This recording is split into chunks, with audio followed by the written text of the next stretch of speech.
Start. Okay, hello everybody, and welcome to the special council meeting for Tuesday, February the 13th. This meeting is going to be concentrating on the exciting world of development charges. And we have our couple of people presenting tonight, including Gigi Lee, our Director of Financial Services and Treasurer, and Gary Scanlon, who is an independent policy advisor who's apparently retired, but is still doing this. So thank you, Gary, from Watson and Associates. So we'll call this meeting to order. Motion to adopt the agenda. Councillor Tree, Councillor Thompson, all those in favor. Opposed, that carries. Disclosures of pecuniary interest or the general nature thereof. Seeing none, we have no delegations tonight, and our scheduled business is a presentation, as I said, from Director Lee, who will get us started off. So Gigi, over to you. Good evening, Mr. Mayor and members of council. The purpose of today's meeting is to provide the public with an overview of the proposed 2024 development charges and bylaws contained in the City of Richmond Hills Development Charges Background Studies dated December 22nd of 2023. This public meeting is a requirement under the Development Charges Act. A development charges bylaw update is a critical undertaking for the city's financial planning framework to recover the capital costs that are associated with growth within the city. Staff have been working with our consultants from Watson Associates over the last 18 months to complete the City of Richmond Hills proposed development charges background studies. The studies are informed by the Region of York's updated growth forecast, the various city master plans, and studies including the recently adopted transportation master plan, as well as some of the official plan amendments. In addition, this update also reflects all the legislative changes that are known to date and that have occurred over the last few years. Staff have undertaken extensive stakeholder consultation process with the development community in order to promote transparency and solicit feedback. There have been 9 meetings held throughout the last 18 months throughout this process. This marks the first comprehensive DC update since 2014 and will be the city's first update post Bill 23 legislation. Gary Scanlon, independent policy advisor, retired from Watson Associates, will be providing us with a presentation and overview of the DC process and the proposed charges and policies, followed by presentations from the public, if any, and we'll open up for questions from members of council after the presentation. With that, I'll turn it over to Gary. Thank you, Gigi. Mr. Mayor, members of council, as always, it's a pleasure to be back before you. We've prepared a presentation which I'd like to go through just to summarize the background study and the proposed charges and a lot of the changes that are being made as a result of ever continuing legislative updates. Can we go to the next slide, please? So this is basically our agenda for today. Is just to run through, as I've noted, just a summary of the background study and the proposed policies and charges. Next slide, please.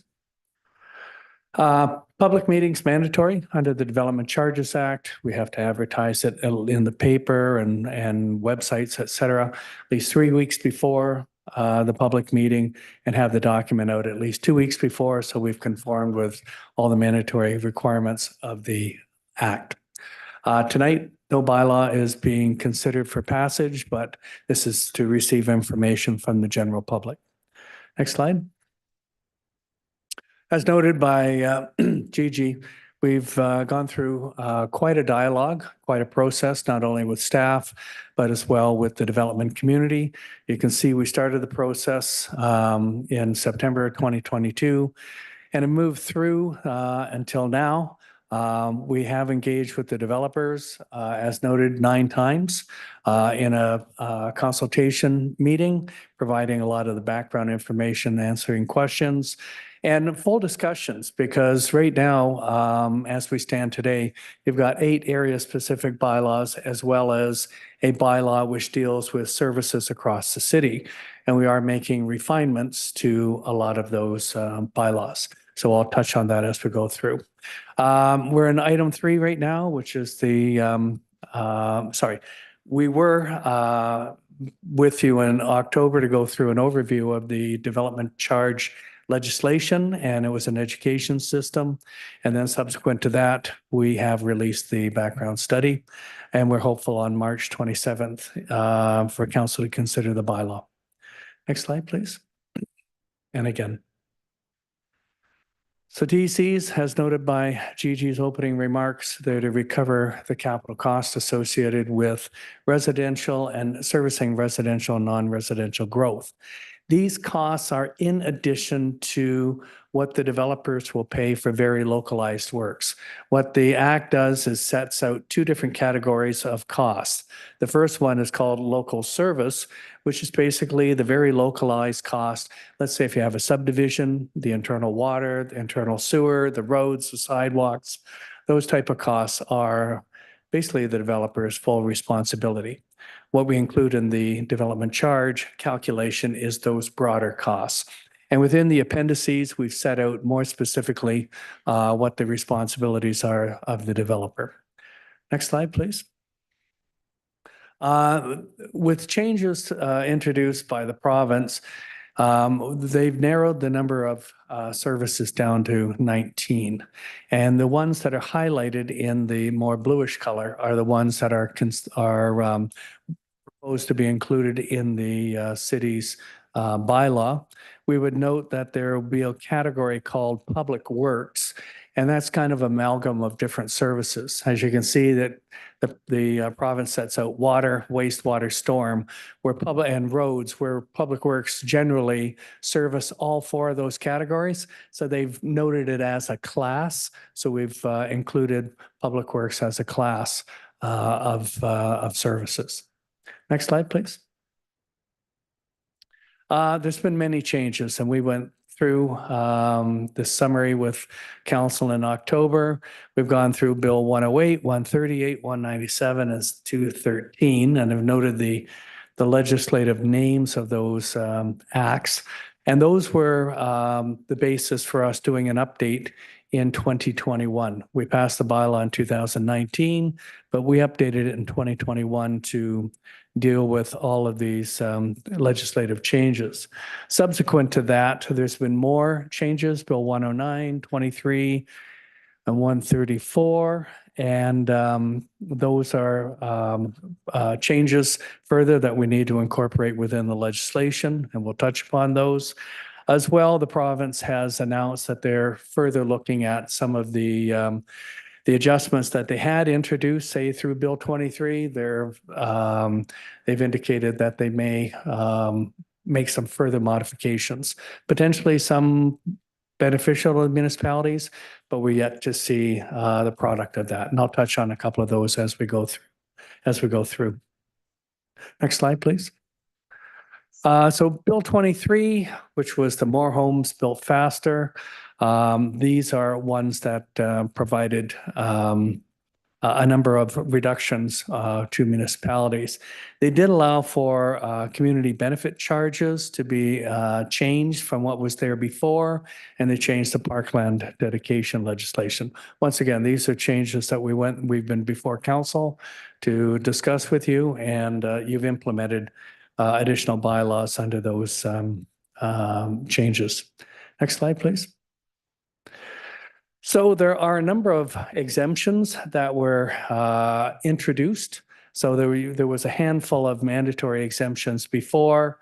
They've included inclusionary zoning units. So within inclusionary zoning, if you pass some of those zoning bylaws, then you can require up to 5% of those units to be deemed affordable. And if you deem them affordable so that they're sold at a more affordable price, they are exempted from paying the development charge. Nonprofit housing for a nonprofit housing corporation has been exempted, and as well additional residential units. You can get up to 2 additional units now in, say, a single family home or a medium density, whether you add an apartment or potentially a small home on the property. These are additional types of developments where you can't impose the charge. So once again, even though you're increasing the need for the service by having more population, it's a revenue loss to the municipality. On the bottom, you can see in the orange that there are 3 additional items that have been noted, and these are not in place right now because there's further work that has to be done. And I'll touch on that on the next slide. And even when the Bill 23 came out, they had provided a definition of affordable rental unit. So this would be defined as an exempted unit and an affordable owned unit. So the province has subsequently refined those definitions. So an affordable rental unit, and you need a program in order to kind of follow this, an affordable rental unit is where the rent is less than 30% of the 60th quartile of income for rental households or average market rent set out in the new bulletin. So let me explain that. First thing is the province is going to release a bulletin, and they anticipate doing it once a year. And the bulletin will express the dollar value associated with this. And for an affordable rental unit, let's say the average income is $80,000 in the municipality, then they would say the 60th quartile of income, let's say that 60th, if you start from top and go down to the bottom, at the 60th, let's say that it's $80,000. Then what they would say is if the rental for units is less than 30% of that 80,000. So that would be $24,000 a year, or very simply $2,000 a month. It's a very simple way of putting it. If the rent is going to exceed $2,000 a month, they would pay the development charge. If it's less, you would get the exemption. Similar type of calculation and numbers will be included with respect to the affordable owned unit. Now, what we don't know right now, they've also talked about attainable unit. There's not a definition of what an attainable unit is yet. It will be defined by regulation. Now, my understanding is the province in recent times is reaching out to the municipal groups and to the development groups, trying to work towards a definition. So this is something that's in its infancy, but we would expect to see it, let's say Q2 or Q3 of this year. So that's yet to come. Next slide, please. Further changes, rental, if you do have a rental house that, apartment building, if you have build a 2-bedroom or 3 or 4-bedroom, there would be a 25% discount on the development charge. If you do a 1-bedroom,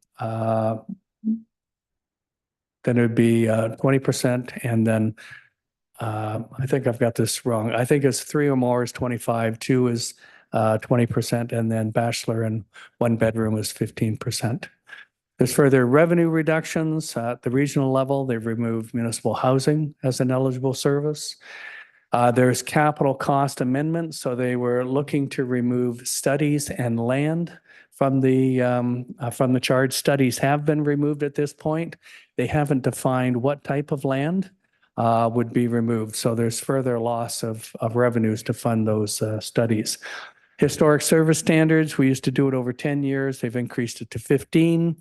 That's provided for a minor loss in our particular case for the city. And then they've provide a mandatory phase-in so that if we, let's say, did a charge of $10,000, you would have to come in at 80% of that in the first year. So you'd only be at $8,000. And the next year you get to go to 85%. So it'd be at $8,500, et cetera. So these are mandatory phase-ins. So and I'll show you the impacts of that in the coming slides. And then there's administrative changes. For the most part, there was for these special type of situations where you have to freeze the development charge. You used to be able to pick the interest rate. They've now defined specifically what the interest rate is, which is 1% above the average prime. That's the prime rate of the the 5 banks, you average it together, and then 1% is the maximum that you can charge. And then there's the second bullet there, or second to last bullet, just talks about the requirement to allocate 60% of the monies in the reserve funds for water, wastewater, and basically roads. It's not a big deal. It's just talking about what funds are there at the end of the year. What are you going to spend it on? Well, normally your capital budget does a good job of expressing where those funds are going to be spent. So it's not necessarily a significant deal. And then the bylaws now, they used to only last 5 years. They can last up to 10 years. So that's something that staff can monitor, make sure that the rates are staying in line with official plans, secondary plans, the master plans, et cetera. So that it's not mandatory to keep them for 10 years, but you can keep them up to that time. Next slide. We had done a estimate of the implications of Bill 23, and we presented that at the last year when the new legislation came in. We thought that the initial impacts would cost about $88 million to the municipality. Recalculated now, as along with the new numbers that we have, it's approaching $200 million as an impact. That loses about 32% of the revenue for all the projects that we've identified, what we could collect for. You're losing about 32% of that revenue. Next slide.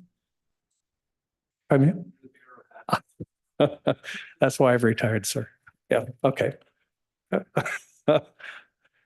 Methodology, very simply, we talk about the act requires us to look at the amount, type, location of development over a planning horizon. So we take a look at, the amount is during that period, how many residential units will you build, non-residential square feet. We may subcategorize the type between commercial, industrial, institutional. And then we take a look at where the growth is occurring. That gives us insights into planning for the actual infrastructure. You identify the servicing need, which translates into a capital cost in item 3. And then from those costs, we have to turn our minds to a number of different deductions. Will we get any grants, subsidies, other contributions? Is there a direct benefit to the existing development, to existing people as a result of that? And then we measure it against a historic service standard, and then net off any uncommitted reserve funds. That leaves us with a net balance, which we must then allocate between residential growth versus non-residential growth, and basically divide it by that growth to come up with the charges.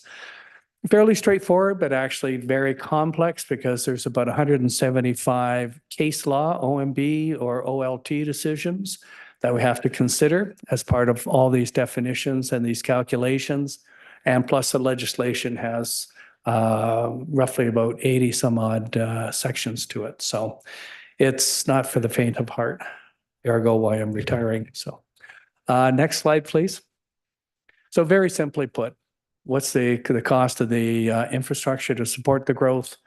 And then we divide it by the growth to come up with the charges. So residential is normally categorized by low, medium, high density. And then non-residential is normally expressed on a cost per square foot. So if you got a 5,000 square foot building, then you multiply it by the cost per square foot, and that's the charge for the non-residential. Next slide, please. Now, councils always have to look to try and balance the development charge policies.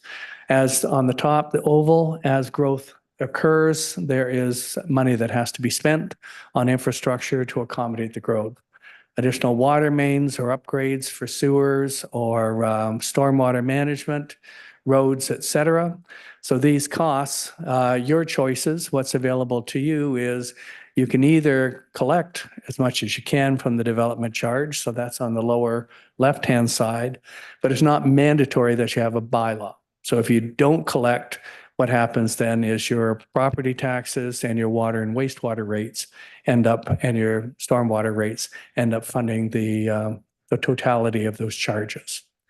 And what happens with all these different deductions, the losses that we talk about, the 32%, That money is taken from the left-hand side, and now it has to be funded on the right-hand side through rates and taxes, ultimately increasing what you have to, your budget increases with the existing residents. Next slide, please. I talked about the act breaking the costs into two different categories. One which is very localized. So these are costs that the developer will pay for 100% for those local services.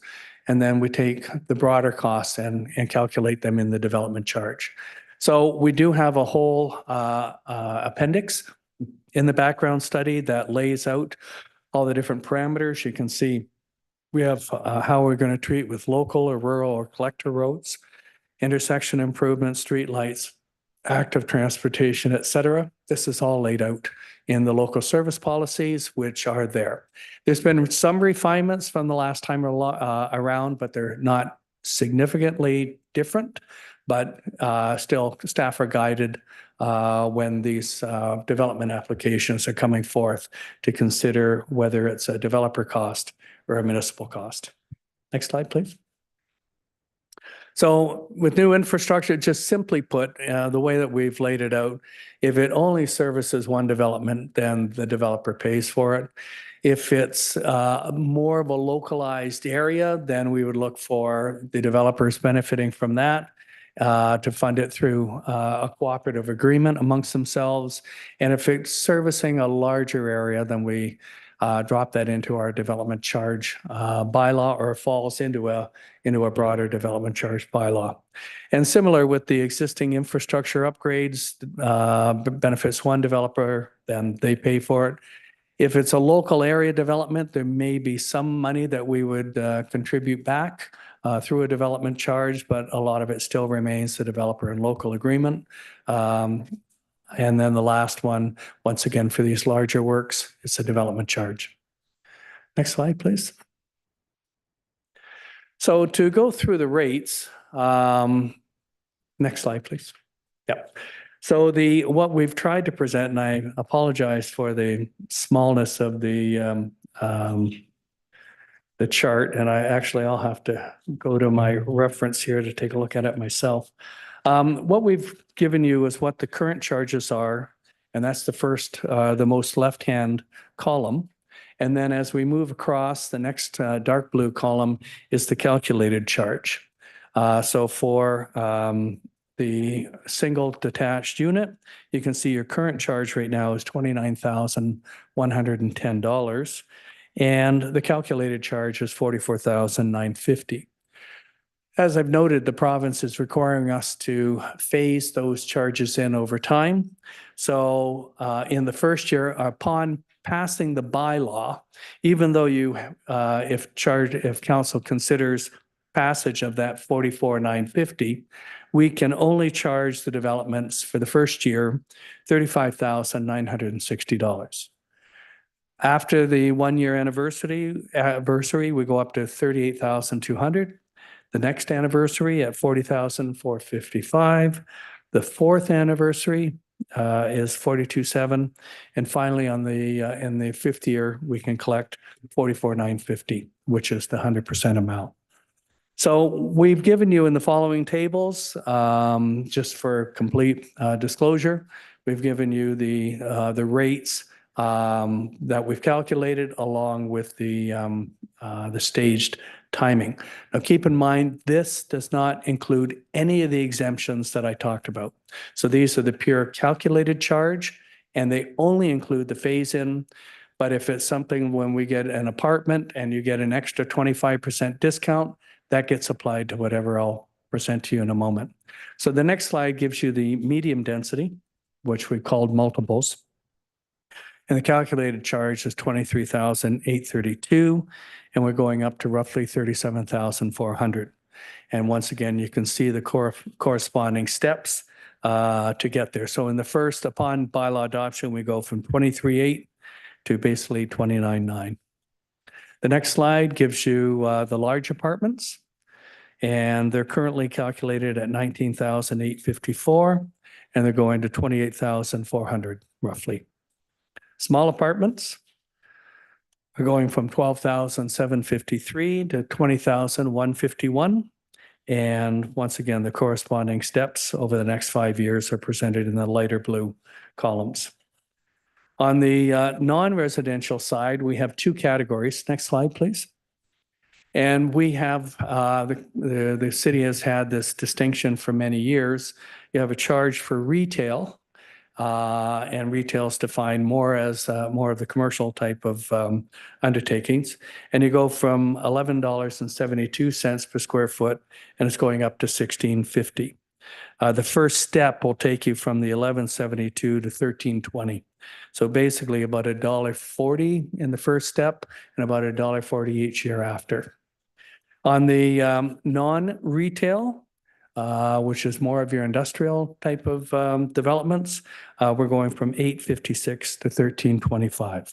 And once again, you can see the corresponding steps over the next 5 years. Comparing this to other municipalities, next slide, please. Once again, we've given you the what more of the municipalities in York region, and we have included Mississauga and Toronto as well. You can see that the highest charge rate now is Vaughan, and they're on the extreme left. Now they're into the second year. Well, sorry, they're into the second year of their phase in. So the dark orange you can see is what they're charging right now, and that hatch line is the maximum that they've calculated, but they can't charge it all right now. So that difference is where they are in that stepped phasing with their bylaw. Markham is in a similar situation. They're in year 2, so they're at 85% of the phase in, and then you have others: East Gwillimbury, King City, and then Mississauga is phased in. So East Gwillimbury and King City, because there's no hatch lines there, they're yet to update their development charge bylaw. So they are moving along, as I understand, but they're yet to approve. You can see in the dark blue, that is our calculated charge that I've presented a little earlier. And you can see the light blue arrow is where we're at today. So if you, once again, there's about 4 or 5 municipalities have yet to reach the stage that you have, and we'll see how their charges are going to change. One thing we've experienced is significant increase in the capital costs. So the construction of roads and water main sewers. I know that East Gwillimbury, for example, had estimated the cost on their new recreation facility at a certain amount. By the time they tendered it, it was almost double by the time they went to build it. So this is occurring all across Ontario, is this significant increase in capital costs. So you will see probably changes to their numbers as they move towards passage of the bylaw. The next slide, once again, presents the multiples, and you can see you're going from generally at the lower end to just about the middle in the comparative municipalities. Next slide gives you the large apartments. And once again, you're in about the middle with this new charge, and you're coming from the right-hand side of the comparative municipalities. Not too dissimilar is on the small apartments. Once again, you can see all the different charges that are in play right now and where you stand with those other municipalities. On the non-residential side, next slide, please. Similar type of relationship. You're only moving marginally. You're slightly behind East Gwillimbury right now, and you'll be slightly ahead of them with these updated retail charges. And then with respect to non-retail, which is more of that industrial, if you recall, you're generally the middle of the pack. Okay. Next slide, please. And one more. We have currently today, in addition to the citywide development charge bylaw, you also have 8 area-specific bylaws. Now, these are generally have been to deal with more of a broader cost across a number of developments that are normally associated with secondary plans and such. So historically, you've used these area-specific bylaws.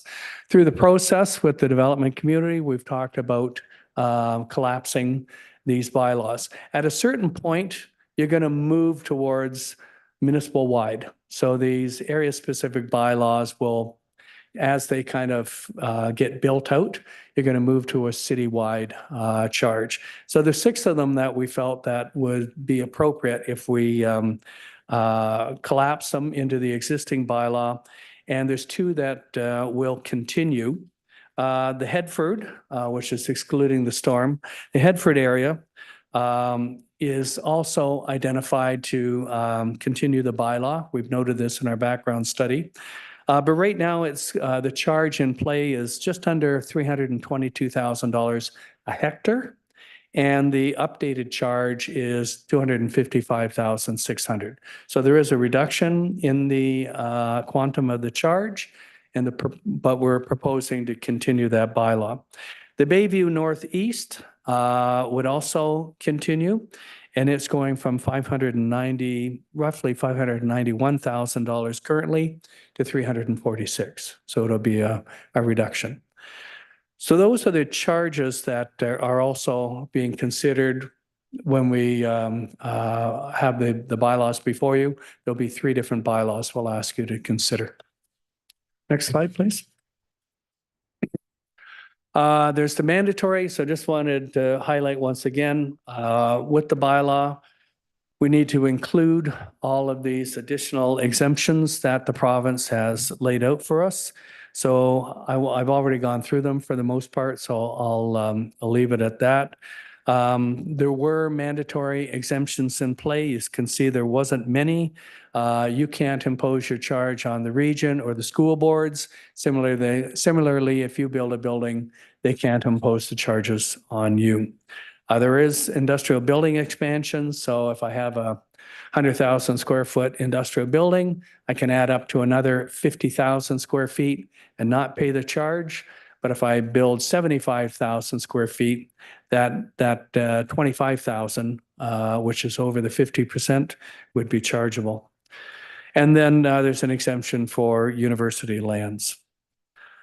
What we have in addition to this, and on the next slide, is discretionary exemptions. So these are where you as a council can choose to focus on certain types of developments in the city and provide a further reduction in the charge or an exemption.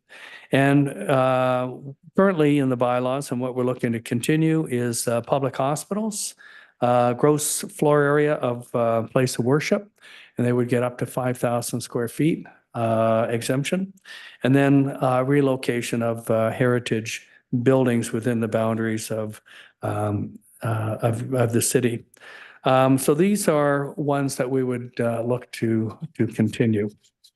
More details into it. There's more definitions and such. It's in the draft bylaw. I talked about the interest policy. That's for where we have to freeze the charge for developments that are making application for rezoning or site plan. Basically, we'll just realign it so it meets what the provincial definition is right now.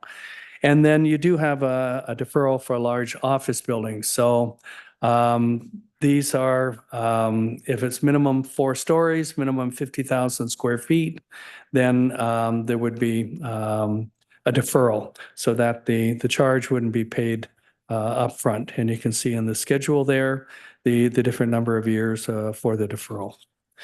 On the next slide, there's other policies. For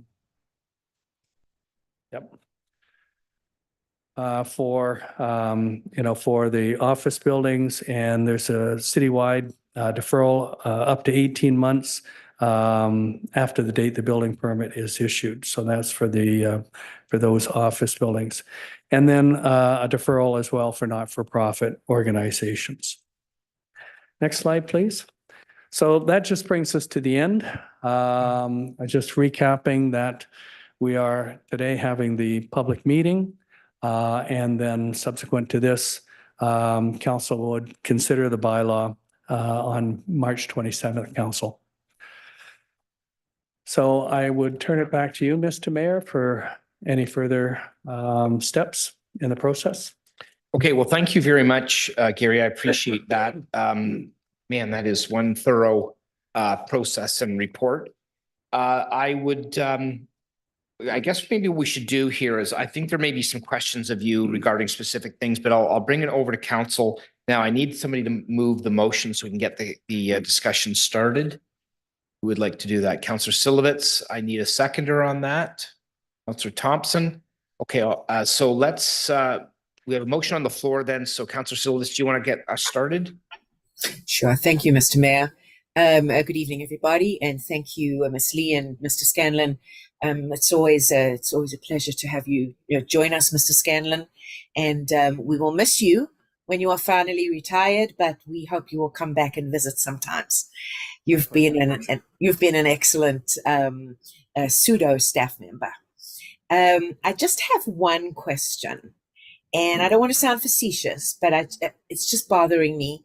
I would like to see if you can help me understand this. If, through you, Mr. Mayor, so the provincial government mandates through legislation that we need to build more homes, build them faster, and all of those appendages to the acts. But it's not beneficial financially to the municipality. It's beneficial financially to the developer or landowner, because in effect we are losing, I think the figure was 32% of our revenues through these new phase-ins. So we are, I'm just voicing myself here because I find it astonishing. So we must build more homes, whatever that blanket means, but we are losing money, we're losing revenue to build more homes. But the developers are making more money, or they're getting greater exemptions and can even wait 20 years to pay the municipality. Is that right? Through you, Mr. Mayor, to Mr. Scanlon? And through the mayor, yeah, you're correct, Madam Councillor. These are, I feel the province wanted to reduce the cost burden on the developers, hoping that that would spur on or assist in building more houses. As I presented to the standing committee when the legislation was provided, my biggest concern is that you're taking away the money, especially for water, wastewater, storm, and roads, to create the land supply that they can build on. So that if you have undersized water mains and sewers, so you can't allow for developments along Yonge Street, or you've got developments that are out, in more of the green lands, and you can't service that, it doesn't assist anybody for allowing to build more homes. We just don't have the land supply because we don't have the money. And I think the province has come to the realization to some extent, because they have the Minister of Municipal Affairs, the new Minister of Municipal Affairs, had announced that he wants to have a review of these matters. So there are a couple of things that are under review, and hopefully there will be changes that I would highly suspect you won't get 100% of the money back, but I think you'll be in hopefully better shape as a result of this process that we're going through. Thank you, Mr. Scanlon. I appreciate that. I just wanted to make sure that my brain was functioning normally. I wasn't quite sure. It's a pity that and unfortunate that when we do our annual budgets, that the provincial government is not mandated to be with us when we actually have to put those figures forward, because the backlog of all of this, the backload of all of this, is going to fall on the residents, as taxes are going to have to be hired. So that's something that the municipalities are also going to have to explain very, very carefully and deeply to their residents. So I just wanted to make that clear on the public record because there's so much confusion here. But we may be able to build more and build faster, but it doesn't in any way assist the municipality or her established residents. Thank you. Appreciate that. Just one last question as it pops into my head, Mr. Scanlon, through you, Mr. Mayor, is when we pass this, when we pass this or approve this, the new DC charges, is it appealable to the OLT by the developers? Yes, it is. Through you, Mr. Mayor. Upon adoption of the bylaw, you have to advertise the passage, you have to notify the region, the school boards, and then it's a 40-day appeal period. So within the 40 days, if you don't receive an appeal, then the bylaw stands as is. Okay. Thank you very much, Mr. Scanlon. Thank you, Mr. Mayor. Okay, thank you so much. The next person, Councillor Thompson. Thank you very much, and thank you for the presentation. Through you, Mr. Bear, I do want to make sure that I get a full understanding of this, how the deferrals will actually work. So understanding that, they don't have to bring forward these funds for 5, 10, whatever number of years.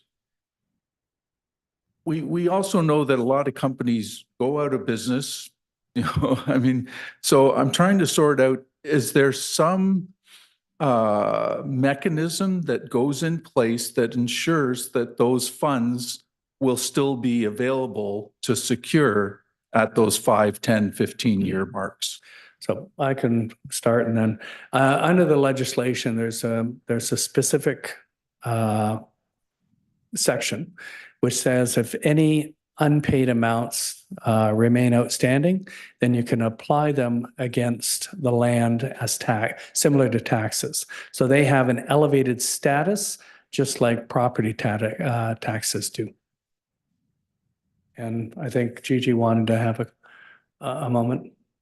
Through the mayor, so at the time of execution of these agreements, deferral agreements, we would also be securing, so we would be requesting to have those securities in place so that, and there will be conditions that they have to meet.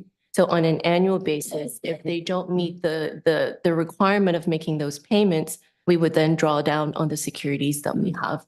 And then going back to what Gary had mentioned, anything that's outstanding, we have the ability to put that on taxes. Thank you. So through you, the mayor, it really sounds like it's putting the onus on us to manage all that administratively, which will likely cost us in the end. Through the mayor, in my opinion, yes, because it will add on to the administration as well as we're providing that cash flow. Exactly. Thank you. That's all my questions for now. Thank you. Okay, thank you so much. Councillor Davidson, I see your virtual hand. Thank you. Thank you for the presentation. According to the Toronto Star and other media outlets, housing starts are as low as they've been for many years. What's going on here? Are these big discount DC charges not enticing developers to build affordable housing? Through you, Mr. Chair. Through the mayor, it's probably a number of different issues, but I think probably on the one side, the interest rate levels right now have increased the cost of, the day-to-day carrying costs associated with any of the houses. So I think that's probably one of the key impacts on the housing starts is that. Plus, keep in mind the developers, if they're going to go and they've got to go to the banks in order to borrow the money, so their cost of borrowing is significantly higher as well. So I think probably that's one of the key areas is the interest rates.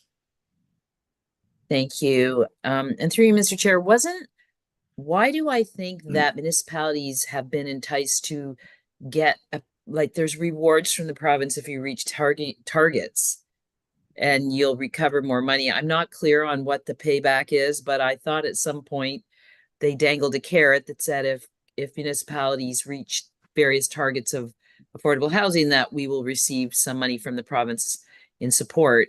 Do I have that correct? And it's pretty hard to get those back if nobody's building that level of affordable housing.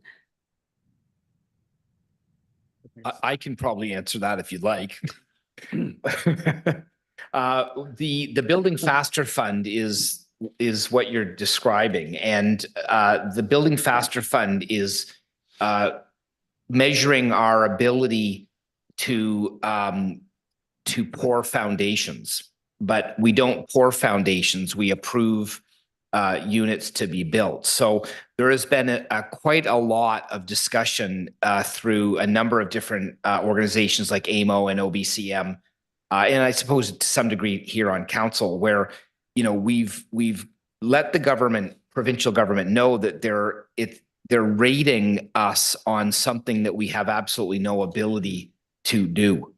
And I for one, am very concerned that this is a little bit like, assessing a horse's ability to fly, right? We're going to, we have no ability to meet or to incentivize developers to pour the foundations and to do the building.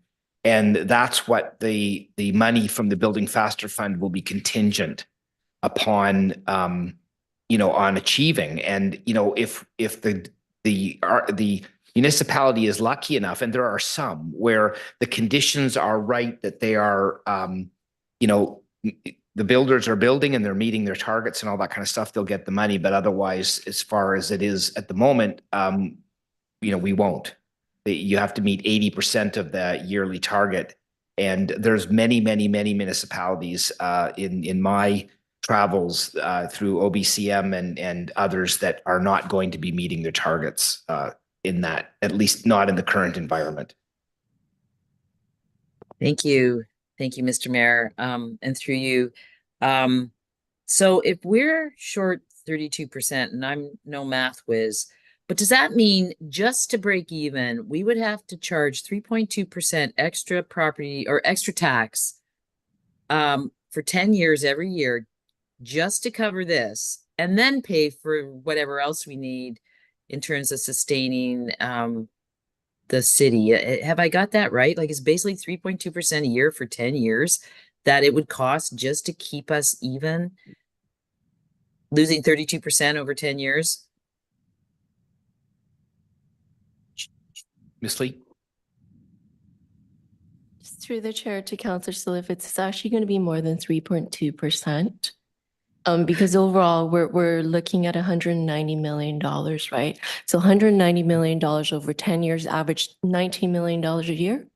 We are roughly 1.2 million per tax point. So let me just do the quick math. 15. About 16%. Thank you. I through you, Mr. Chair, I guess I look forward to staff telling us how we're going to make these ends meet, because that's in a time where, if interest rates are too high for the builders, they're too high for homeowners too, and too high for students. And I look forward to how we're all going to work together to figure this one out. So thank you very much for your insight. And again, I know we've said this as a council, public education is going to be key here for the city. We have to simplify this and let our residents know what's going on, because it's quite frightening. Anyway, I hope we get more affordable housing, and I hope we can afford it. So thank you.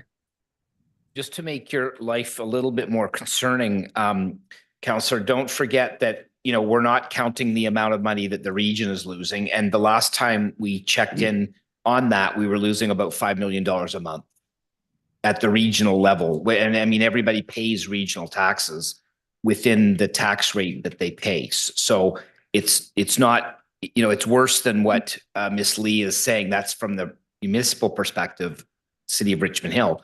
but there's also regional considerations on that as well. Sorry about that. Yeah, thank you. I'll leave it there so my hair doesn't catch on fire. Like I honestly don't know what we're going to do. And it seems, I hope through the mayors and the AMO and all of us working together as municipalities, we somehow can get the province to understand these are mountains that are way too high to climb. We can't do it alone, and residents won't be able to foot the bill completely. So hopefully there's some room for improvement on all this. So thank you. Okay, anybody else? Okay, regional local councillor. Go ahead. Thank you for the presentations and through Mr. Chair. And I have two questions. One is actually Councillor Thompson asked about the deferral for office building, but also we have one for non-profit organization. I gather being non-profit also have a chance. I gather dissolve is the word. So I'm just wondering what would be the contingency if the charitable non-profit organization would not be around at the end of the deferral period. They're supposed to pay up. Through Mr. Chair. I mean, there's a response for the business, but also like to see for the charitable non-profit organization. Through you, Mr. Chair. Through the chair. So the question is for those non-profitable organizations, should they not meet the 5-year deferral, what the consequences would be in terms of like not being able to apply on taxes? Yeah. If I get it right, Councillor Thompson's question previously is about business. This I'm referring to because this new policy is for also deferral for the charitable non-profit organization. So what I'm asking is that what would be the contingency that should the charitable non-profit organization not there at the end of the deferral period?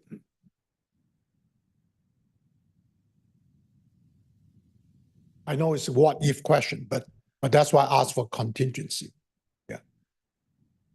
Through you, Mr. Chair. Through the chair, it would be the same. Like we would still require to have the security in place in order to execute these agreements so that we have the collateral. Okay, fair enough. Now, thank you for one of the slide presentations showing Richmond Hill.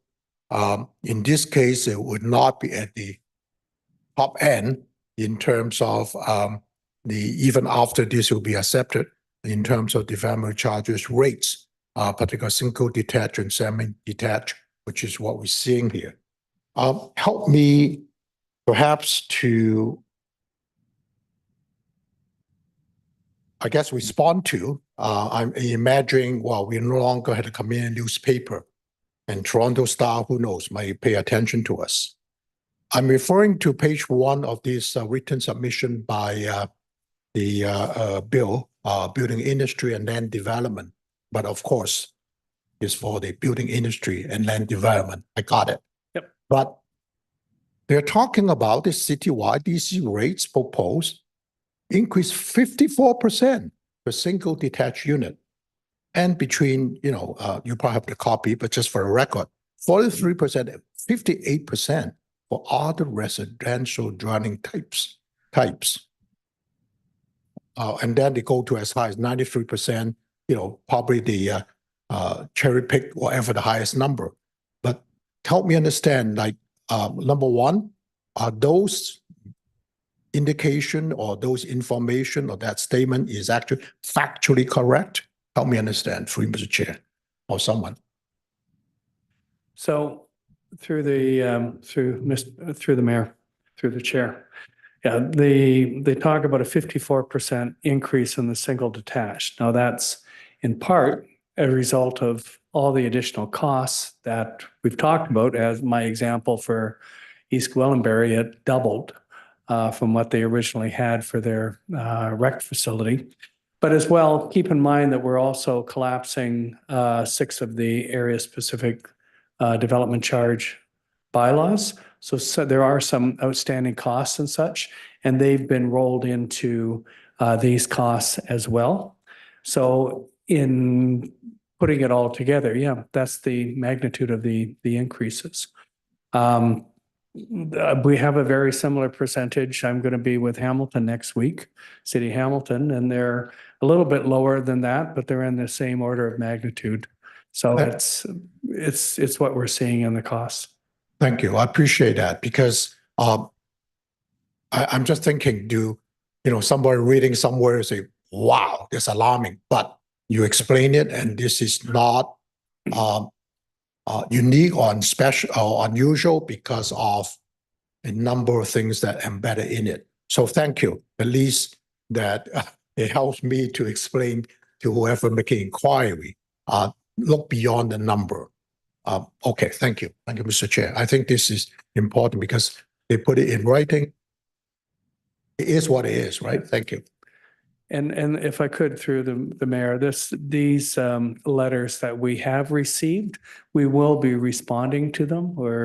Even this morning, we were engaging with staff to go through and prepare it, and we're hopeful by some point next week to respond to them. Thank you, and Mr. Chair, and thank you for that because to me, they certainly go through the report very thoroughly, page by page, and then raise very well. Good question, but to what extent that we should be responding to it, and I leave it to the professionals. Thank you for your response and anticipate that, and thank you, Mr. Chair. Okay, Councillor Tree. Okay, thank you so much, Mr. Chair. I do have a question, maybe just thought, because it's not only city of Richmond Hill has this type of DC charges increasement. I'm assuming majority of the municipality has similar approach. At the end of the day, all those bylaw, whatever decision made by city sent to the builders, they may all go to the OLT to ask for a tribunal. Is that going to be the case? Do you think, maybe this question is, you don't need to answer me. If all the municipality resolve that's concerned and all the cases go to the LLT, do you think that's going to be a little bit pressure for the Ontario to rethink about the Bill 23? Maybe there's going to be a chance to amendment for their Bill 23? So number one, yes, I think the development community is certainly paying attention to these increases. And in some cases, not all, we will see them going to the OLT. Now, the province, as I say, I think have looked at some of these issues and, they may be making in certain areas further cuts, further exemptions. And on the other area, they may allow you for some benefit for recovery. But sometimes it's with one hand they giveth, the other hand they taketh away. So we'll have to see what further changes the province will have. But yes, we are seeing this level of increase. And in talking to some of the developers, they're feeling the increase in their materials and their contracts. So they are acknowledging, and perhaps that's why they're feeling a squeeze. In fairness to them, all of a sudden to build a house, my costs have gone up to do everything. And then in fairness, the municipality's costs have gone up. So that's a burden that they also have to take on. Now, we have seen considerable increases in the house prices. So, maybe there's to some extent some balancing that goes on there, but we'll have to see how the next year or so unfolds. Thank you so much. Yeah, and I don't have further questions. Okay, anybody else? Okay, seeing none, I have a couple of questions. And again, I just want to thank you and Ms. Lee and your staff. This is an incredibly in-depth process. And I would say that it's complicated, it's in depth, it's, I'm very thankful that we can call on your expertise, Mr. Scanlon. I mean, it's really important that we get this right, because I mean, the whole principle behind this is that, whatever the, each new unit costs in terms of the growth that unit represents, that we capture it, and that, therefore growth pays for growth. And I think, what I've seen over the years is, or I've heard through some research, is that whole system has been eroded over the last number of years. I think starting with the Harris government, when a number of exemptions were made, which kind of now growth doesn't quite pay for growth. And now this Bill 23 is another cut. So now growth doesn't really pay for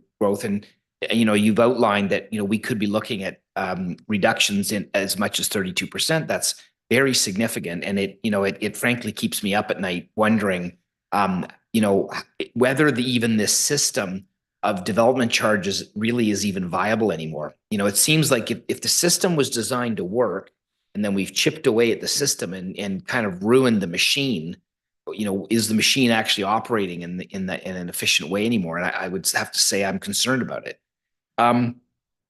What can you give some thoughts on that? I mean, is it still a valid way to capture growth paying for growth, or are we fundamentally going to have a shift in the way we fund this type of thing? I mean, toward the end of your career, this is a reflection on your career up to this point, I suppose. Yeah, maybe once again, that's why I'm leaving. No, it is difficult. I mean, over time, you're right. When the act was introduced in 1989, it provided for full cost recovery. Any service that you provided, and the exemptions or reductions were minimal. And then 1997, it was to some extent a slash and burn. And at that point, I estimated that municipalities were losing somewhere in the range of 25 to 30% of their revenues. Things were relatively stable until we hit 2015. And under the Liberal government, they made some further changes, through Bill 73, and then come along in 2019, and it's been chipping away. And I'm not going to say this is the province's intent, but maybe the thought with all of this would be, gee, if we reduce the cost, they'll build faster. I think that may be it. And as I say, that the policy isn't necessarily positive from my perspective, because it takes away money to create a land supply. So it's only short term. You only got a couple of years, supply's gone, and you're going to hit a brick wall. But it also doesn't provide the direct incentive to the developers per se. I mean, if we've got all these reductions, why aren't they just building en masse? And there's a number of different factors there. So I don't think that, and this is perhaps why the province is revisiting, I think they need to think about the holistic aspects of it. I know, developers are in business to make a profit. There's nothing wrong with that. It's just, if they're doing it at the expense of the municipalities, and then we have problems with providing the services, that has to be considered in the equation as well. So the province is dialoguing with the community. I will note that I'm part of that dialogue, continuing. I'm not stepping down. I'm continuing to dialogue with the province in all of these areas. So hopefully there's some resolve to it. But you're right. There's no magic solution. Yeah, I'm very concerned about that aspect of it too. That, I mean, if we were reducing the development charges and there was a reason to believe that incentive was going to incentivize something that we need, then I suppose it could be justified that it would be a good use of public money, because that's what it is. But if the incentives aren't effective, then it's like we don't give grants at the municipality and just say, go ahead and do whatever you want. Like, there has to be a reason for us giving the grant for a public good. I think if they wanted to target the lower the lower end of the spectrum with the housing so that, you know, a good percentage of the everyday people can afford a home or afford rents and stuff like that, then you should be targeting the policy specifically towards those areas. Around the corner from my house, or, you know, within a kilometer of my house, there's houses being built at $3 and $4 million. Why, you know, from my perspective, why are they getting all these deductions? Right. I don't think for the cost of maybe $20,000, they're not going to build. You know, maybe they'll go with, you know, they'll go down a level from a marble floor to, you know, some high-end tile or something. But, you know, I'm being facetious, but I think, you know, you make choices with the budget that you have. And I don't think that you're not targeting, you're going too far, and you're not targeting who needs it. And I think if we sat around and you talked with AMO and you talked with municipalities and said, affordable housing, this level of residents, constituents need to be assisted. How do everybody work together to contribute towards that segment, and everybody else, you're going to pay your fair share? I think there'd be a buy-in by everybody, but the way that this has been handled, I think it's detrimental to everybody. But you know, I'm just an economist. What do you think is the rationale for the phase-in? Because see, to me, that is exactly what we're talking about here, is that I can't figure it out, and I've never got an answer as to what is the reasoning for the phase-in, because that doesn't incentivize anything that I can think of unless I'm missing something. If I stepped away from the low and medium density, just talk about the high density, it takes a little bit longer to get stuff off the ground, and it takes a little bit longer to actually build the units and get the return on investment. So if they were thinking that is an area that might assist, then, you know, we can have a debate about it, but it's getting closer to maybe their thought process. Once again, on medium and low density, to me, it's just reduce the charge in hopes that, you know, building activity will just flourish. How would a phase-in rather than just going from what you have now to what you're going to propose in the future, why is the phase-in, like, what's the rationale for having a phase-in? Why don't you? Okay, because I can't get an answer to that either. I think whoever the brainchild of it was, and I think perhaps, and just my feeling, it may be more at a higher level than you know, the basic day-to-day staff putting stuff together. It may have been a collective decision at higher levels, and I can't explain it. Okay. Okay, well, thank you. All right, I don't really have any other questions than to say, again, I think that, you know, as was said in the presentation, this was a very extensive process. I mean, that may explain why we didn't have a lot of delegations this evening. And I do appreciate the fact that, you know, the couple of letters that we did receive, that the staff is planning on making sure that those concerns are at least explained. And you know, Gigi, you and I have talked a couple of times. I mean, I think I know the kinds of answers that are going to be coming, and I think that's I'm glad that we're able so easily to provide that answer. So thank you very much for all of this. Unless there's any other comments, it doesn't look like there is. I will say that I think on the motion that we have, it's just been pointed out that the dates that we're referring to are March 5th, but they should actually be March 27th. So I hope the mover and seconder are okay, but I think we'll change that to March 27th because that's a bit of a clerical thing there. So if there's no other questions, we've got a motion on the floor. All those in favor? Opposed? That seems to carry unanimously. So thank you very much. And I think the last thing we've got to do is a bylaw, or second last thing, the bylaw to confirm the proceedings of the meeting.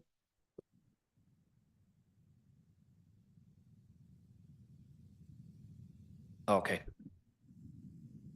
Okay. If we can get a motion to accept the memorandums and the additional correspondence, that's 5, 3, 4, and 5. Okay, Regional Local Councillor Chan, Councillor Tree, all those in favor? Opposed, that carries. Motion for a bylaw for the proceedings of this meeting. Councillor Tree, Councillor Thompson, all those in favor? Opposed, carried, and a adjournment. Councillor Thompson, Councillor Tree, all those in favor?